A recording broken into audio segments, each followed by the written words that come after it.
welcome to another interview with our GALA champions. And this month's GALA champion is Márta Balázs, who is co-founder and managing director of EDIMART. Hello, Isabella. Thank you for inviting me. I'm happy to be with you here. Márta, you founded your company in 2004 with your sister Edith. So tell us a little bit how you started out in localization and how you built your company. Okay, so I come from the freelancer side because I graduated as a conference interpreter. My working languages are Hungarian, Italian, and German, so no English. I studied English later. So for 8 years or so, I had been working as a freelance interpreter. I really loved that period of my life. I learned a lot. I loved working with people, speaking foreign languages, traveling a lot. But with my birth of my son, this period had come to an end. I wanted to have a more quiet and predictable life, which sounds really very funny when you say that. I thought that founding a translation agency brings a more predictable life, so entrepreneur versus freelancer. However, it was still a good decision. So with my sister, we founded EDIMART in 2004. And at that time, we had no deeper knowledge about the language industry. So we only wanted to prepare good translations.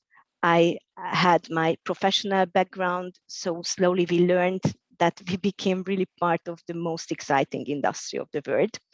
And we joined the first Memo Q Fast in 2008, as far as I can remember, and it was a kind of shock. So we had the opportunity to meet in person the geeks and veterans of the industry. We were involved in exciting conversations, and we had the opportunity to see how this industry is modern, quick, full of challenges. So, and then learning. So since then, we've been looking for new challenges. Then taking part of associations was obvious for us. It was a kind of internal need. And our LSP has been constantly growing, and we invested a lot of time and energy in expertise and in our team. And that's why collaboration at international level, or having real good industry friends who can share their thoughts with us, it's essential. And that's why GALA is a kind of gift for us.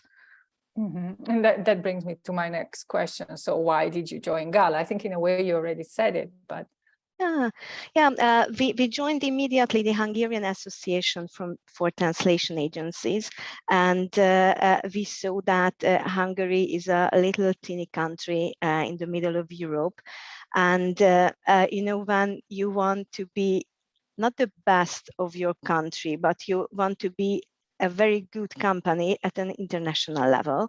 So you need information, you need knowledge, and you need network. And that's why we started to monitor GALA, and I had a lovely conversation with Alison at that time.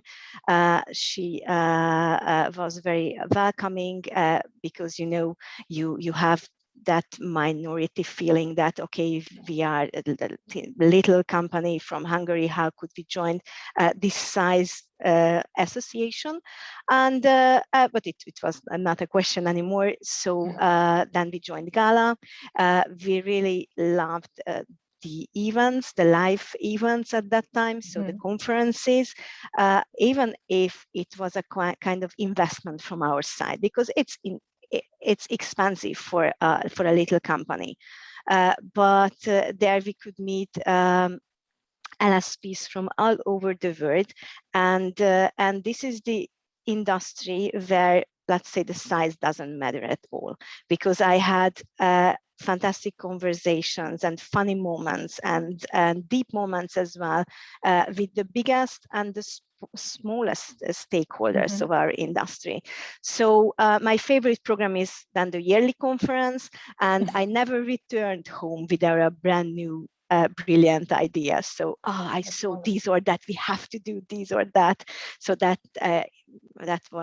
happened with remote simultaneous interpreting, for example. I've never ever heard before about remote interpretation. And during GALA conference, the Think Interpreting session was amazing. So wow, that's yeah, wonderful. Yeah, so GALA is really a place, even if it's sometimes only a virtual place, where you can meet people, you can learn if you want, and that's why we also invest in this relationship. So I would like to be more active than I am now. So we'll see. You're very welcome to volunteer anytime you want. Thank you. We'd be very happy to have you as a volunteer. And you've seen both sides. So you started as a freelancer, and then you founded your own company. The company evolved, etc. And there are some questions that are debated now in the industry, and one has to do with the current price model, the price per word model. So what do you think could be a good solution to this? What could I know it's difficult. What could a new pricing model be, basically? Yeah, well, it's a really tricky question. So what could be better, or what could be good? So I don't think that the current price per word model is outdated. So I know that I'm speaking against the industry because a lot of stakeholders say that it's outdated, or better to say it's the less bad version for now. That's my opinion, because there are too many factors that we can't always take into consideration before preparing a great quotation to our clients. So there are factors you cannot quote, or you cannot measure or control. So how do you check the quality of the whole source text in advance? Or how do you measure the real turnover? So obviously we have already analyzed a lot of statistics about different metrics like per hour model, productivity-based model, etc. But in the end, we have to accept that before preparing an offer, we cannot analyze and model all factors. And plus the human factor, so the freelancers, the linguists. And that's why the price per word model considers the impact, I think, of the most important factors with its defects. So it's not a perfect model, obviously, but it's not that bad. And not to mention that the clients don't like complex or not transparent pricing structures. So, this is the paradox of choice. So we can easier take a decision if we don't have too many options to consider. So I'm very open to test new pricing models. And obviously, we don't exclusively use a price per word model, but we give also hourly rate. We sometimes prepare packages, but I think it's still the most common model is the price per word model. So. Yeah. Interesting, but anyway, you stay flexible, and this is also the. Yeah, we have to be very flexible. But if you cannot give a very transparent pricing model or a quotation in advance, so your clients won't trust you, and the linguists factor is also very important. So how could I say to a linguist that please work on this project, and afterwards I'm gonna tell you how much I would pay for it. So it's not the way we work. And you mentioned trust, which is also very important. So you know, when convincing, persuading a company to invest in localization, that is also, there is a component of trust. So how do you persuade an organization that localization is not just a necessary evil that they need to do, but it's an important investment that can make them grow their company, for example? Yeah, so we should speak about the terminology. So is it an is it just a cost, or is it an investment? So it's an ugly expense, or it's a positive investment. So first of all, we help clients to understand that localization is the step zero in case of entering in a new market. So localization has to be an integral part of their budget, like sales expense, like legal expenses, etc.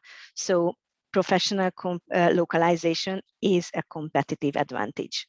So if a client is not mature enough, I think that it is worth to make a deeper conversation about localization as an investment, as a step zero. And that's why we offer our consultancy service, sometimes for free, to our end clients, so that they can build in all the costs of the localization in their budget. Plus, we try to understand which platforms do they want to use, how would they prepare their documents to be then localized. So I think this is an extra we can offer to our clients.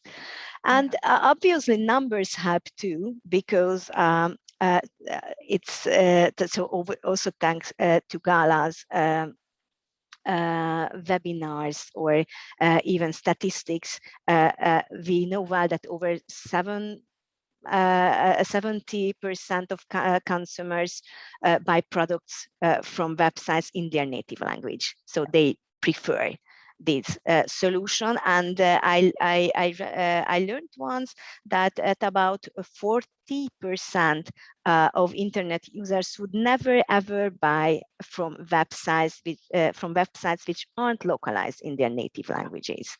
So I think these two factors, so localization as an investment plus the numbers, could help to our clients. Yeah, I definitely like your approach to transparency with the client and guiding them through the localization process. Yeah, you know, I like the same thing. So when I want to buy a new service, and I'm not, so I'm new in that field. So I don't want that that I'm overwhelmed by tons of information, but I need the good information. I know the good numbers, good metrics, so that I can take a decision. Yeah, so transparency and then trust, of course, very important. Yeah. Let's talk about your professional accomplishment. Which is the professional accomplishment you're most proud of? Wow. So I think team, so people, because I have a great team. I know that usually we say we have a great team because it means that I'm a good leader. But apart from this, it was a very long learning period in my life. So at the beginning, I was not a good leader because I only wanted that the job will be done. And I was not able to say thank you to my coworkers or saying that, well, that was a great job, because job has to be done. So that was my vision. So slowly I changed. I learned that what was the reason of the fluctuation at the beginning of our life as EDIMART.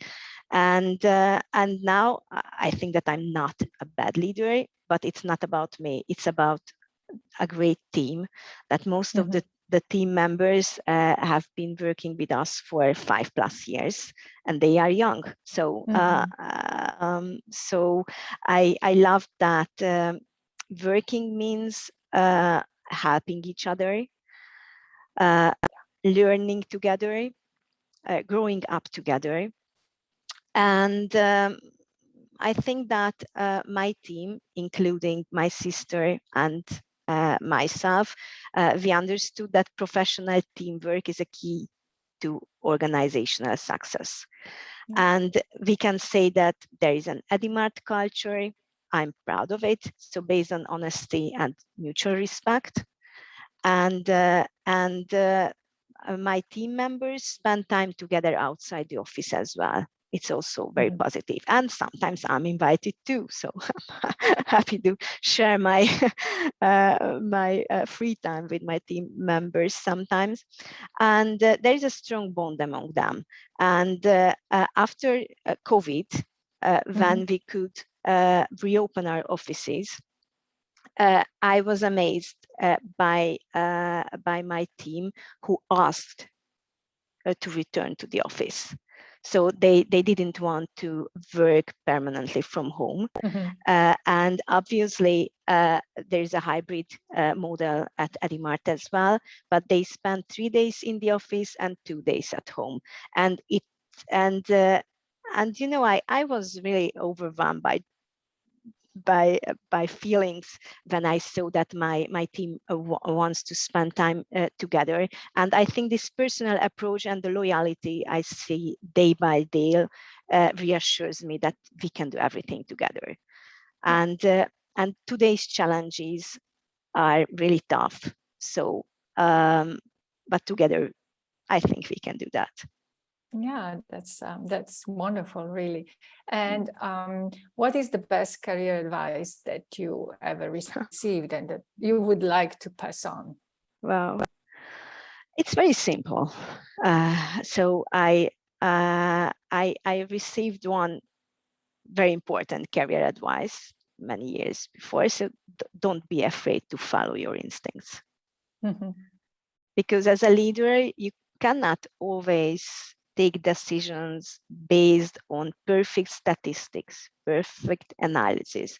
So you sometimes have to follow your instincts because that's what you have and maybe other people don't, or they cannot use it, or they are not brave enough to listen to their instincts. And it doesn't mean that one day I say this, the other day I say that, but when I have all the data, all the information, I had meetings and I have two choices, I stop monitoring numbers and I try to follow my instincts. And it works. That's a very good advice. And one final thing, I know that you speak perfectly Italian, so I'm going to take a lead from you in Italian. Grazie mille Marta per questa intervista. È stato Grazie Isabella, è stato un vero piacere. Grazie.